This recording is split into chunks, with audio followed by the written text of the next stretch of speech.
Many fans of this channel know I am African and I grew up in Africa. It is easy to believe that you're destined for poverty. And yes, most people from poor countries believe that. However, when I was around 17, I started questioning such assumptions, and the reason for my different opinions is because I often see rich people even in my country. But there are some other explanations for the reasons why some people are rich in poor countries. It may be that these people do ugly or illegal stuff. Maybe their father is a politician who has stolen a lot of money. Or maybe it's just luck. Anyway, I decided to study how money works and see myself whether being rich has something to do with luck, stealing, or anything like that. By age 20, I already knew the formula of wealth creation, and I was ready to follow such formula. In today's video, I'll be sharing with you how to be rich in a poor country. If you're new here, consider subscribing so that you won't miss other interesting videos like this. Riches has no home. In his book, The Science of Getting Rich, Wallace D. Wattles provoked us to think about something very important. He asked us to stop thinking about poverty as though it caused by certain geographical location, but because if poverty has something to do with a particular geographical location, then certain people in certain geographical locations will be poor, while everybody else will be rich. But that's not so.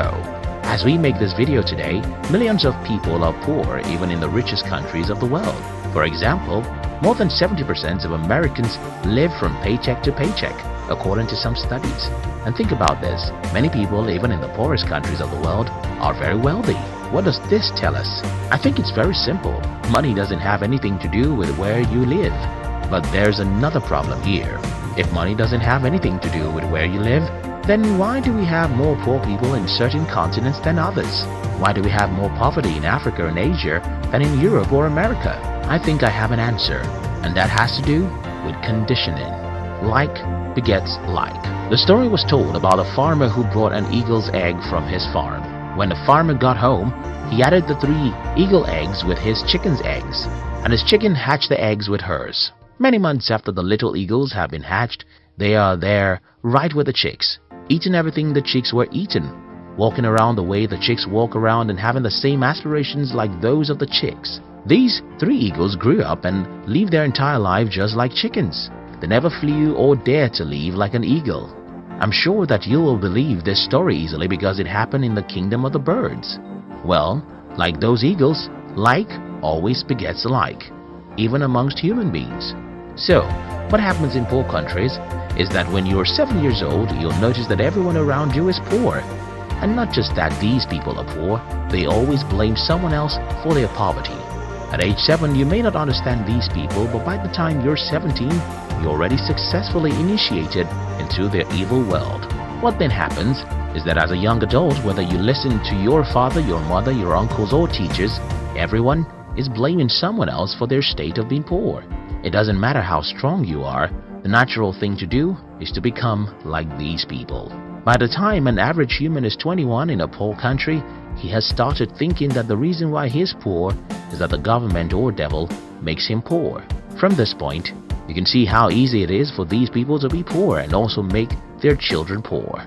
It's pretty simple.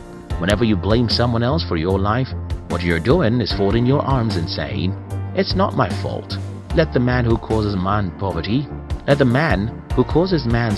to come and make me rich. It's not my fault.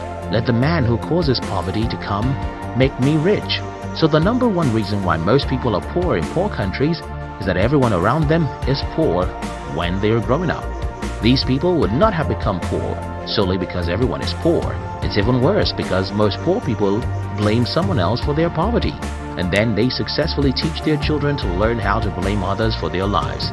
They have successfully destroyed such children's lives because they too will grow up not taking responsibility for their lives. The other problem about growing up in a community where everyone is poor is because you will never have any worthwhile mentor.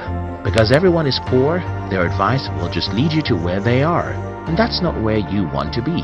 For instance, I had to stop taking advice from everyone in my family when I was about age 19. The reason I stopped taking advice from these people is that all their advice is very bad, and they think their advice is the best. For example, my family members advise me to get a university degree because if I don't have a degree, I cannot be successful in life. They advise me that it is good to work for a bank, while I think it's better to build a bank. I mean, almost every advice my family members gave me about money, even till this day, is stupid. And what I did was to ignore them and instead choose successful people online and through books to be my models. Not everyone can do what I did. In fact, not everyone will ever have the insight into the fact that your poor uncles and parents had given the wrong advice about money. And that's a major reason why most people in poor countries are poor. The strong exploit the weak. When I claim in this video that one of the reasons why most people are poor in poor countries is because they have poor mentors, someone will ask me, okay, who made the first man poor before he became a mentor for others? This is a good question, and the answer is in the fact that the world is a jungle where the strong eat the weak. Most of the years of our existence as humans are filled with battles between nations. We should also remember colonization and exploitation from one country to another. All these battles would not have left some countries poor if not because they are not physical battles. Think about it, as you would think about rape. When a man rapes a woman, he thinks it's just a physical act, but for a woman, it's spiritual and emotional. And though the act of rape can happen in 5 minutes, the victim can live with the pains for 50 years. Similar things happen when a country invades, overpowers and colonizes another for many years. For those who are asking how the first man became poor, I think that is how the first man became poor. But that's not an excuse for you to be poor. You see, the poverty of your forefather may not be his fault because he was probably taken as a slave for 30 years. But your poverty is yours because you have the power to liberate yourself. Country and personal prosperity. Another reason why many people are poor in poor countries is that most people seem not to understand that there are differences between national prosperity and personal prosperity. Because most people don't know that there's a difference between personal and national prosperity, many people in poor countries want to run to rich countries. Many Africans want to run to America. Many Indians thought they could migrate to Europe, and that's another problem. You see, running to a rich country won't guarantee your prosperity, because even in the country that you're running to, most people are still poor. Now that I've tried to pinpoint some of the reasons why most people are poor in poor countries, let me try and show you how to be rich in a poor country. 1. Disown every mentor you have. Well, I don't mean that you should legally get rid of everyone in your life. I simply mean that you should stop taking their advice or spending much time with them, except they are positive-minded. Growing up in Africa, the culture of my tribe requires that I listen to and follow the advice of everyone who is older than me. But at about the age of 19, I started revolting against the advice of my family members, especially their advice about money. When I was 21, it had become very obvious that I was a black sheep of the family.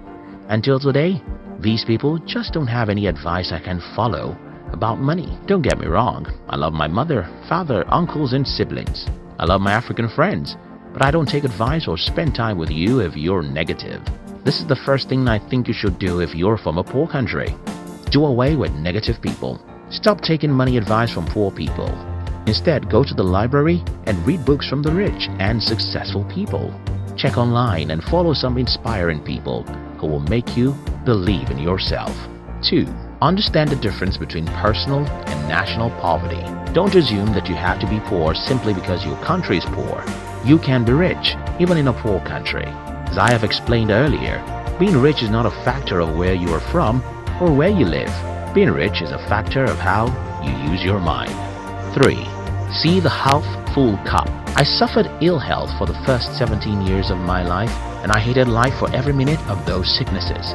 However, a few years after I regained my health, I understood that such terrible health challenges was a blessing in disguise. The lesson here is that most bad situations have hidden opportunities in them. But human nature really takes time to look for opportunities in bad situations. If you live in a poor country, you have to learn how to see the cup of your country as half full, not half empty. You have to be positive and believe that there are opportunities for you somewhere in some corner. Only you can believe that and take proactive actions that will lead you there. In conclusion, everyone watching this video from Africa or Asia should sit down and rethink their path in life. We should stop being negative about what is possible for us. We should believe in ourselves and pursue really big dreams.